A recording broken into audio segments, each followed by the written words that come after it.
Hello friends, नमस्कार जी। आप देख रहे हैं आपका अपना प्यारा चहेता चैनल सुनीता शर्मा ब्लॉग से। आप सब स्वस्थ और मस्त होंगे और अपनी लाइफ को एंजॉय कर रहे होंगे, ऐसे उम्मीद करती है सुनीता शर्मा जी। फ्रेंड्स, बस मन हुआ कि आप लोगों से बात कर ली जाए। जी हाँ फ्रेंड्स, कोई भी हम कहीं भी जाते हैं ना तो कहते हैं कि उसकी खुमारी तुरंत नहीं उतरती। बिल्कुल मेरे साथ भी ऐसा हुआ। जी हाँ, खुमारी तुरंत नहीं उतरती। कहीं हम किसी प्रोग्राम के अंदर जाते हैं तो देखिए उसकी एक जो है रंग जो चढ़ता है वो कई दिनों तक चलता है। उसी तरह से देखिए हमारे यहाँ त्योहार होते हैं, वार होते हैं, तो कोई भी फेस्टिवल अगर हम लोग मनाते हैं तो उसका रंग भी हमारे ऊपर कई दिनों तक चलता है। ये तो थी बात फ्रेंड्स से, चलिए रंग चढ़ने की। जी हाँ, मुझ पर भी अभी फिलहाल रंग चढ़ा हुआ है और खुमारी नहीं उतरी है बस। और उसी खुमारी के अंदर चिंतन चल रहा था, विचार हो रहा था, तो मैंने कहा कि चलिए अपने दोस्तों से भी कुछ बात कर ली जाए। जी हाँ, मैं आबू रोड से हूँ, आबू रोड, जिसमें मैं 98 में आई थी। जी हाँ, मेरी अपनी शादी 98 के अंदर हुई थी। तब आबू रोड के अंदर मैं देखती थी कि क्या ऐसे भी गांव होते हैं, क्या ऐसे भी शहर होते हैं क्या। यानी डेवलपमेंट कुछ खास नहीं था फ्रेंड्स, लेकिन होते होते लोगों ने भौतिक डेवलपमेंट किया और भौतिक होने के साथ साथ में उनके लिविंग के अंदर जो एक चेंज देखा वो वास्तव में तारीफ के काबिल है। और वही एक जो खास चेंज है फ्रेंड्स मैंने फिलहाल आबू रोड के अंदर देखा, तो बस मैं अपने आप को रोक नहीं सकी। मैंने कहा चलिए, मेरे कई सारे फ्रेंड्स मेरे अपने आबू रोड के होंगे, मैं उनसे कुछ इस विषय में बात कर लूँ।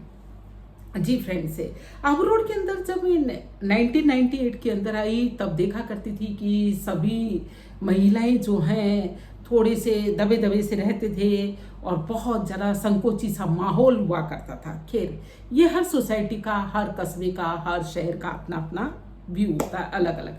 लेकिन फिलहाल आबू रोड की महिलाएं अच्छी तरह से अपनी बहुत खुली खुली सांस ले रही हैं और किसी भी प्रकार का जो एक प्रेशर होता था भौतिक रूप से, जो बाहरी रूप से, वो कहीं भी देखने में नहीं आता।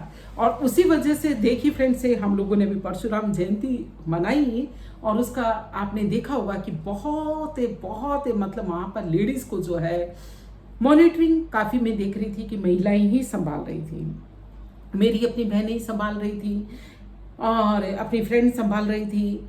जी, तो वहाँ मॉनिटरिंग जो है लेडीज़ के द्वारा किया जाना मुझे बहुत अच्छा लगा।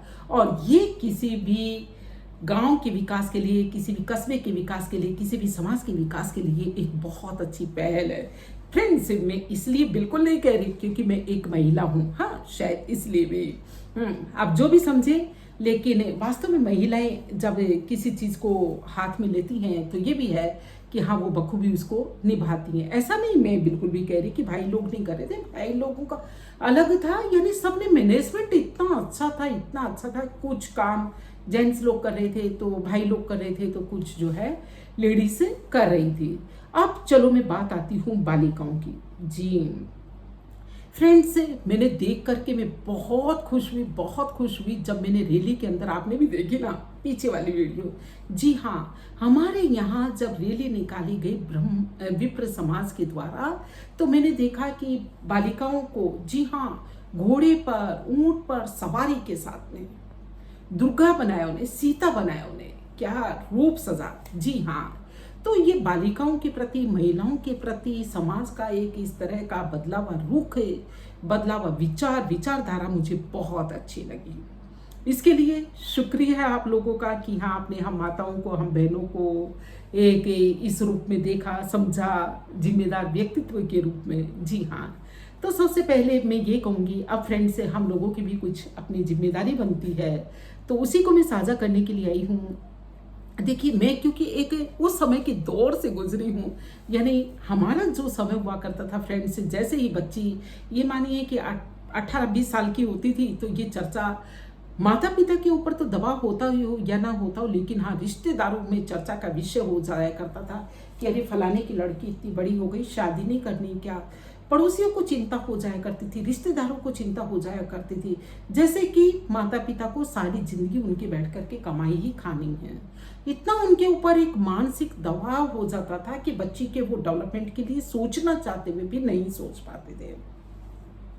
कितने ही लड़कियां जो है उस दौर में मेरी उम्र की रही होंगी तो वो ऐसे ही इस उससे गुजरी होंगी कि भी हाँ, समाज का उनके ऊपर प्रेशर होता था, रिश्तेदारों का प्रेशर होता था माता पिता के ऊपर। उनको अपनी बेटियां नहीं दिखाई देती थी, लेकिन हाँ, उनको दूसरों की बेटियां नजर आती थी। ये मान लीजिए कि 22-24 की हो गई तो बहुत बड़ा पहाड़ माँ बाप के ऊपर खड़ा हो गया, वो जैसे कि प्रेशर बन जा रहा करता था। लेकिन फिलहाल समाज ने इस मानसिकता को बदल दिया है, बालिकाओं को सम्मान देने लगे हैं और बालिकाओं को हर क्षेत्र में आगे बढ़ाने लगे हैं।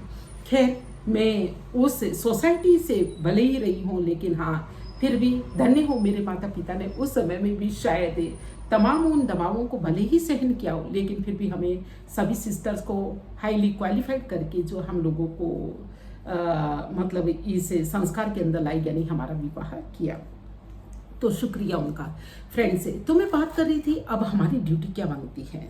हमारी ड्यूटी ये बनती है, जब बालिकाओं को इतना हम सम्मान दे रहे हैं तो उन बालिकाओं को भी देखिए, समाज हमें कितना लाड़ लड़ाता है, कितना प्यार करता है। अरे, आप लोगों को घुड़सवारी कराई, आप लोगों को ऊंट की सवारी कराई, आप लोगों को देवी का दर्जा दिया, ये छोटी बात नहीं है। हाँ, आप लोग देवियां हो, आप लोग शक्ति हो, आप लोग बहुत मतलब हमारे समाज की, ये मानिए माता पिता के लिए बेटियां सिर की पगड़ी होती हैं। जी, सिर की पगड़ी होती है, ताज होती हैं। तो अब उन बेटियों का भी यही दायित्व बनता है कि हाँ, वो अपनी सोसाइटी के जो भी नियम होते हैं वो लगभग उनको फॉलो करने की कोशिश करें, क्योंकि लगभग सारे नियम जो है इसी तरह से बने होते हैं जो कि हित में ही होते हैं। हाँ, कुछ इस टाइप की बात हो जो कि हाँ ना मानने वाली बात हो तो वो बात दूसरी है, बाकी नहीं तो हमें उन बातों को फॉलो करना चाहिए, क्योंकि समाज हमें समाज सापेक्ष व्यवहार हम करते हैं तो हम भी संतुष्ट रहते हैं, हम भी खुश रहते हैं, और समाज के प्रति हमारी जो एक कृतज्ञता की भावना होती है, एक उपकार की भावना होती है कि उसने हमें इतना कुछ दिया है, और वो भी साकार होता है। फिर समाज हमें इतना लाड़ लड़ाता है, इतना प्यार देता है, इतना स्नेह देता है, इतना संगठित रखता है, तो उसके उस एहसान को हमें बिल्कुल कभी भी नहीं भूलना चाहिए, और ऐसा ही व्यवहार रखना चाहिए कि हाँ, जो समाज के अंदर हमारा माता पिता का जो ताज है, जो पगड़ी है, वो हमेशा ऊंची रहे, कभी भी उनको हल्का नहीं देखना पड़े।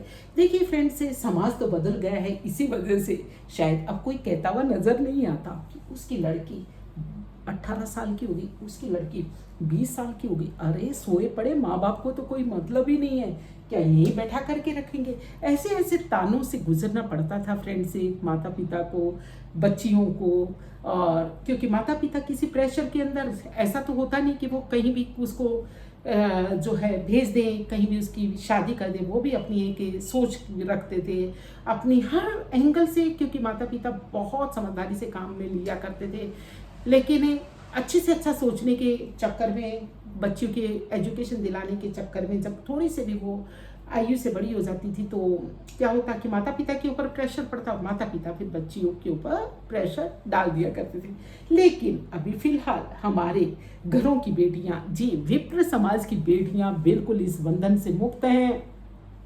अभी उसको अपने विकास के लिए, उड़ान भरने के लिए और अपने डेवलपमेंट के लिए खुला आकाश है। जी हाँ, आप उसमें उड़िए, बिल्कुल अच्छी तरह से उड़िए, उड़ान भरिए, अपने सपनों को साकार कीजिए, लेकिन किसके साथ? बस आपसे मेरी ये गुजारिश है कि अपने माता पिता की ताज का आप ताज हैं जी, तो उस ताज का आप ध्यान रखेंगे। फ्रेंड्स से हर एक समाज के जो भी बनाए हुए नियम होते हैं, अगर हम उसके अधीन होकर के चलते ना, हमें बड़ी खुशी मिलती है, क्योंकि समाज हमें एक संरक्षण देता है, हमें एक पालना देता है, हमें एक प्यार देता है। तो बस यही बातें थी फ्रेंड्स से। और भले ही मैं अभी विप्र समाज की इन तमाम कार्यक्रमों से, परशुराम जयंती से लौट आई हूँ, कई दिन एंजॉय करके, लेकिन फिलहाल मुझ पर उसकी कुछ रंगत चढ़ी थी। मेरी इच्छा हुई कि चलो अपनी बहनों से कुछ इस विषय में बात कर लूँ, और जो मेरी बेटियों के समान उम्र की बेटियां हैं उनसे भी मेरी ये गुजारिश है कि भाई हाँ, वो भी जब समाज हमें इतने लाड़ लड़ा रहा है, इतना प्यार दे रहा है, तो वो भी समाज को कुछ दे। वैसे दे रही हैं बेटियां, हमारे शहर की बेटियां अभी बहुत विकास कर रही हैं और इसी तरह से हर क्षेत्र में नाम कमाएं। तो माता पिता को और क्या चाहिए। अभी फ्रेंड से बज चुकी है रात की 10। मैं भी चाहूंगी कि आप भी बस विश्राम की तरफ लौटिए और मनन कीजिए कि एक नया सपना आपका क्या हो सकता है। फिलहाल दीजिए इजाजत। अरे वीडियो कैसी लगी? अच्छी लगी हो तो लाइक कीजिए, कमेंट कीजिए और अपने दोस्तों को शेयर करना बिल्कुल मत भूलिए। जी हाँ, ताकि हम कर सके फक्र कुछ अपने शहर के विकास के साथ। कमेंट जरूर कीजिए। जी दोस्तों, फिलहाल दीजिए इजाजत। जय हिंद, जय भारत, वंदे मातरम। फिर मिलते एक नई वीडियो में नया कुछ करते हुए। शुभ रात्रि।